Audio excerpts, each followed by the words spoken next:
शराब ने अरविंद केजरीवाल को विपक्ष में बैठने पर मजबूर कर दिया, लेकिन अरविंद केजरीवाल की पार्टी बैठेगी, अरविंद केजरीवाल नहीं, क्योंकि अब वे विधायक भी नहीं है। शराब नीति पर नियंत्रक एवं महालेखा परीक्षक, जिसे सीएजी रिपोर्ट कहा जा रहा है, वह विधानसभा के पटल पर पेश कर दी गई। उसकी बात करेंगे, लेकिन इससे पहले कि वाकई में मुझे लगता है कि शराब ने अरविंद केजरीवाल की लुटिया डुबो दी।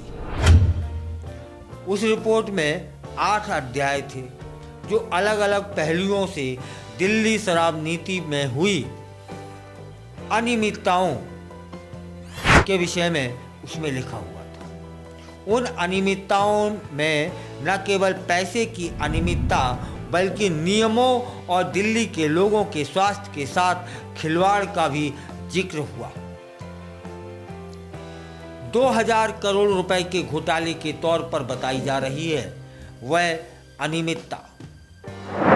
दिल्ली शराब नीति 2021-22 को लेकर विधानसभा में पेश की गई सीएजी रिपोर्ट 4 साल की है और उस रिपोर्ट में बताया गया कि साल 2017-18 से लेकर के साल 2021-22 तक दिल्ली में शराब का नियमन और आपूर्ति किस किस तरीके से हुई। इस रिपोर्ट में बताया गया कि इन 4 सालों में दिल्ली में भारत में बनी शराब और विदेशी शराब का नियमन और आपूर्ति किस किस तरीके से हुई।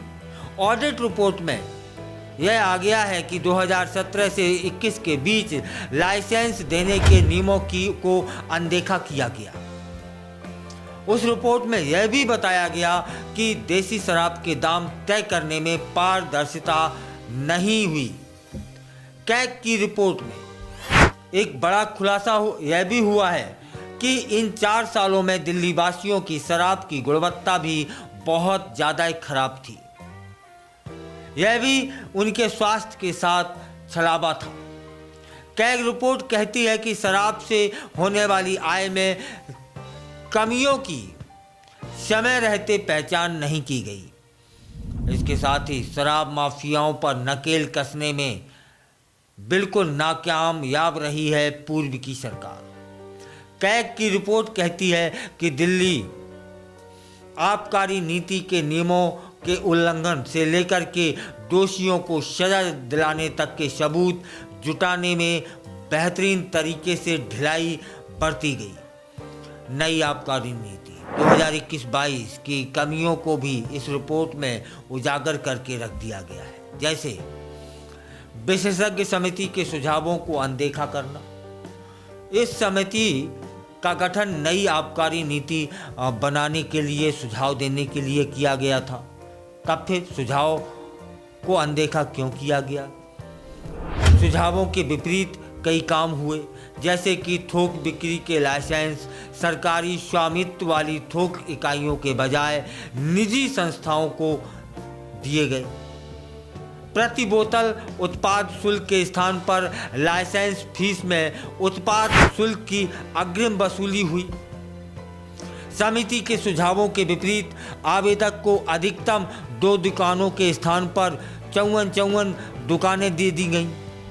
इसके साथ ही सीएजी रिपोर्ट कहती है कि नीति के डिजाइन और क्रियान्वयन में अनियमितताएं हुई हैं।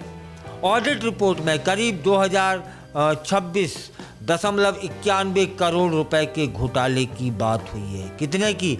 2026 से अधिक करोड़ घोटाले की बात हो रही है।